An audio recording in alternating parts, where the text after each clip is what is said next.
state of emergency in Hawaii. New video shows wildfires moving quickly across western Maui.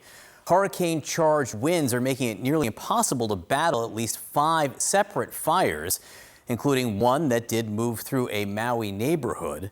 911 service and cell service has gone down in parts of that island. Officials describe a dire situation as hospitals are overwhelmed with patients suffering burns and smoke injuries. Now, Kate spoke to a man who shot video of a fire encroaching on his West Maui town. He described it as a wall of fire engulfing buildings on both sides of the street. He said he does not expect his homes to survive. One of my houses definitely caught fire.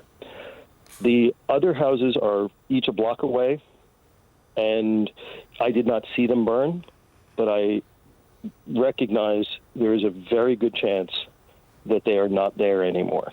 Both of them were completely covered in smoke.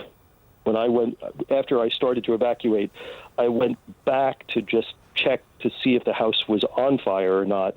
It wasn't, but I was standing at the street looking at my house, and I couldn't see my whole house because of the smoke. But the smoke was coming from another property that was a few buildings away. And then I went down to Front Street right after that and wanted to check on my gallery. I've had a gallery in the center of Front Street for 23 years. And as I began walking that way, there's a historic building on Front Street in Dickinson, the old Baldwin House.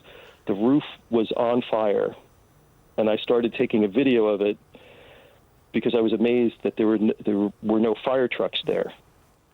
And then as I turned and looked down Front Street exploded in flame.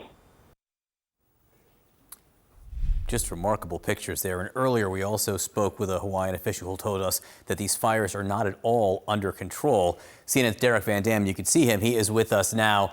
Derek, not at all under control. What hope is there to turn the corner against these fires? Well, we've got a tough 12 hours ahead. My producers and I just checked on the current conditions on Maui.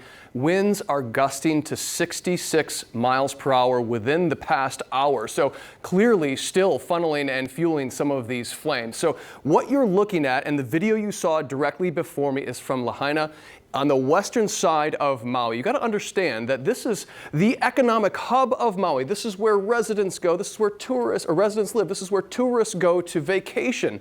With 20% of the island without power, this is a significant event for the island of Maui. And it's not just Maui, it's also Hawaii. We've learned just in the past couple of hours, emergency declarations being issued by the Lieutenant Governor of Hawaii for the Big Island. From that burn scar you start to see, or this hot spot you see on this satellite imagery. Also interesting to note, you can see the direction of the smoke just pushing the wildfire smoke away from Maui and into the open ocean of the Pacific Ocean. This is showing you just how strong the winds actually are. So what's taking place here? Why are we getting these strong winds over the Hawaiian Islands? It's all thanks to this kind of pressure squeeze between the high pressure to the north and a passing hurricane to the south. That's Hurricane Dora, and it's putting the squeeze on the Hawaiian Islands. And what that's doing is creating wind gusts in excess of 80 miles per hour. That's equivalent to a Category 1 Atlantic hurricane. Wind advisories and red flag warnings are in place for the entire Hawaiian Island chain. And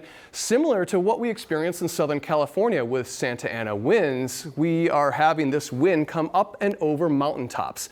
Very simple thermodynamic processes at play here. As that wind rushes over the mountains and through the canyons, it dries out, it heats up, and it also increases the wind. So until this hurricane and this high pressure move away from the Hawaiian Islands, we will see these winds, these very dry, hot winds that create these timber box conditions, continue.